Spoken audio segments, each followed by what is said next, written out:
Hello everyone, welcome to another Rick's Picks. This week I got something really cool for you guys. I'm going to be doing 3 videos on the different Inhumanoid figures and vehicles. So today I'm going to be doing my review of the Earth Core figures, which is Liquidator, Dr.Bright, Herc Armstrong, and Auger. So what I'm going to do is I'm going to take a look at each of the figures and their accessories, and then I'm going to give you my thoughts on them. And then later in this week, I'm also going to be doing reviews on the Mutors and the 2 vehicles that also are part of this line. Now, I already did videos on the Inhumanoids, Decompose, Tendril, and Metlar, so go ahead and check those videos out too. And just remember, if you like any of these videos, please hit that subscribe button. It's a small click for you, but it would really help this channel grow. So, without any further ado, let's get to the review. All right, so here we have all 4 members of Earth Core. So we're starting off with Liquidator. Then you have Dr.Bright. You got Herc Armstrong. And then last but not least, you have Auger. All right, and each one of their suits is color-coded. They all have the Earth Core logo on it. His is on his helmet, so we'll get to that later. So first off, we're going to go with the most sought-after one, which is Liquidator. And the reason why he is the most sought-after figure is because he's the one with the most pieces, and he is the hardest to get complete. So first off, we're going to go through all his points of articulation. So his head moves, okay? He has a shoulder joint. On this hand, he has a wrist joint, all right? And he also has a thigh joint, okay? And he comes with a lot of accessories. So first off, he has a helmet, all right? So we're going to pop that on him, just like that. All right, he has a backpack, which holds water, because his play feature is that he shoots water out of his backpack. All right. And also he has this hose. Now, the hose is the hardest part to get. This is the hardest part to find on him, and that's why he's such a sought-after figure, is because this hose is really, really hard to find. So if you get him complete, you just had a good collector's day. So what happens is this pack fits on right here, just like this. Now, I already filled water into this, so there's already water into that. And how you do it is this little cap here comes off, and then you just pour the water in there. All right? So that goes on there. This hose comes in here, just like that. And then right here, this plugs in here. All right. Oops. Let me get my hand on that. All right. So now that he has everything hooked up, let's see how well he shoots water. There it goes. So as you see, the pump action does work. He does shoot a little bit of water out of there. I didn't put a whole lot of water in there. So, eventually it does start squirting. It will squirt. So the water feature does work, which is really nice.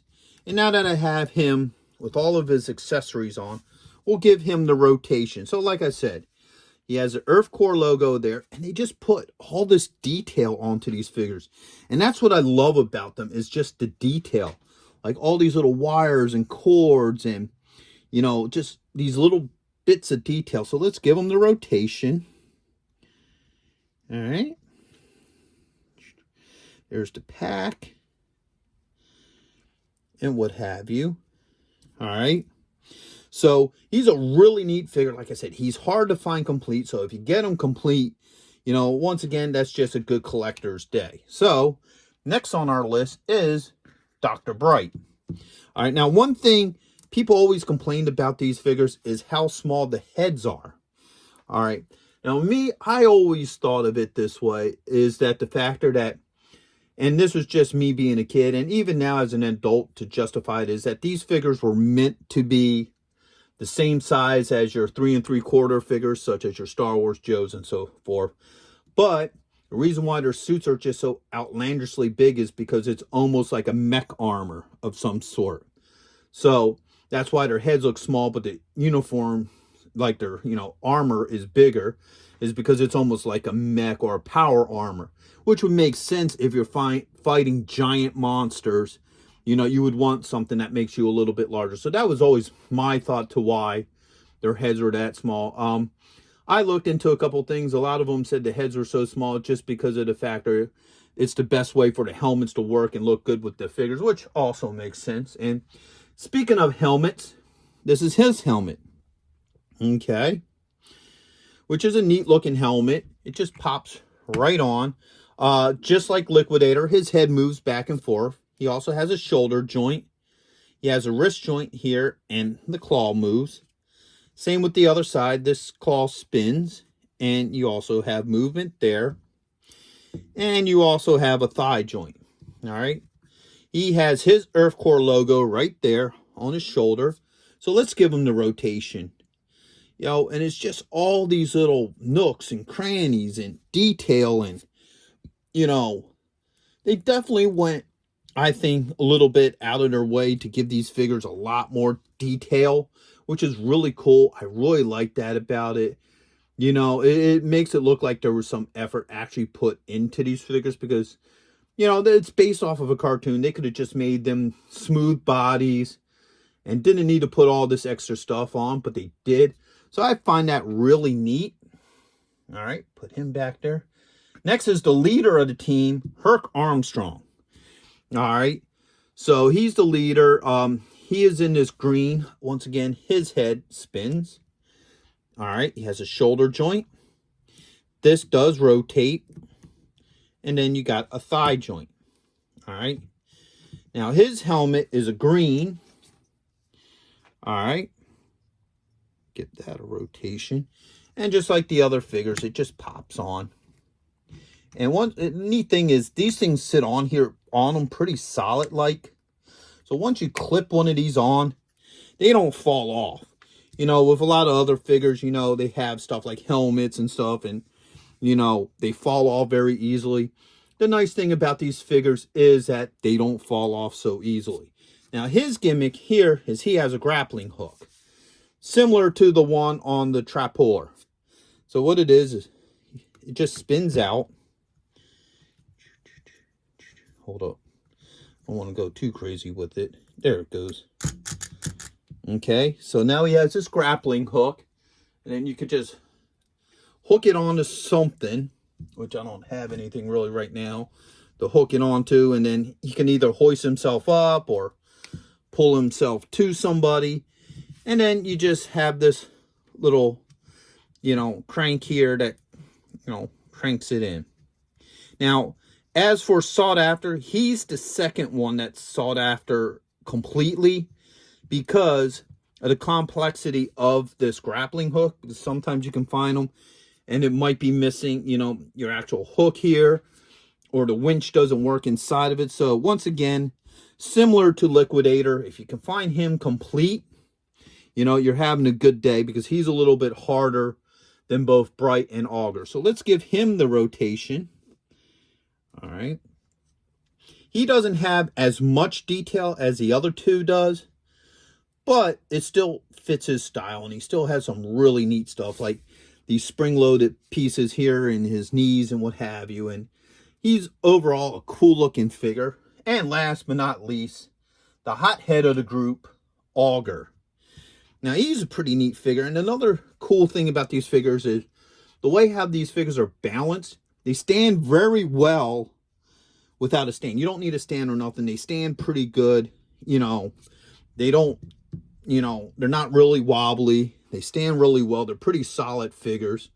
So he also has his helmet, which is this one here. Now, he's the only one who actually has his Earth Core logo on his helmet. All right.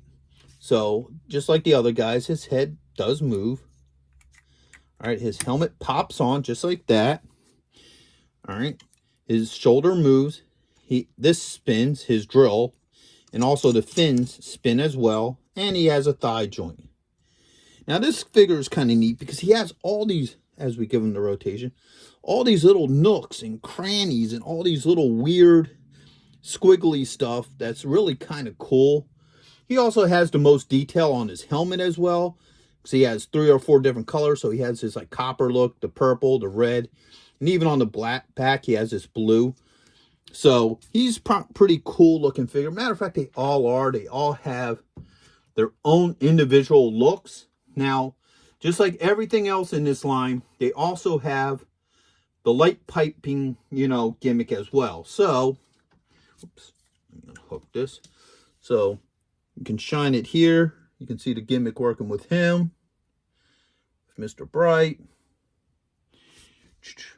Herc, and last but not least, Auger.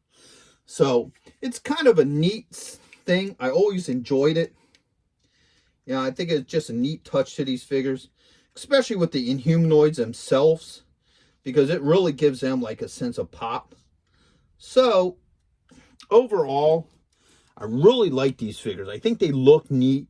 They have their own sense of style to them, Yeah, people complain that the heads are a little small, but 9 out of 10 times, you're not displaying these things with the helmets off. You're going to want the helmets on. You're going to want the hoses hooked up. You're going to want everything to, look how they do now. So I would highly recommend these figures if you can find them. They're really cool. They have a sense of presence, and they look good with your Inhumanoids collections or any of your 80s nostalgia, merchandise. So with that being said, I hope you guys really did like this review. If you did, go ahead and hit that thumbs up. Or if you haven't subscribed, please subscribe. It's a small click for you, but it really helped this channel grow. So, into the next one. Late. Hey, are you going to be in the Philadelphia area between September 9th and 10th? If so, check out RetroCon. It's affordable. They have lots of great vendors. There's going to be cosplay competitions, celebrities, and much, much more. So go ahead and check out the link in the description. And also, Samuel J. Jones is going to be there, better known as Flash Gordon. So check it out. Greg Evigan will be there, best known for BJ and the Bear, My Two Dads, and Tech Wars. Voice actress Kathy Garver will be there, the one and only Firestar from Spider-Man and His Amazing Friends. RetroCon has been taken over by the Dukes, so we got Tom Walpad, John Snyder, and Kathy Batch, Luke, Bo, and Daisy, alongside with the Jersey General representing the Dukes of Hazzards. Yee-haw! Next on our list, all the way from Cybertron, the hit rock band Cybertronic Spree. And check this out, the rare Hasbro Proton Pack as a raffle prize. Now you can't beat that.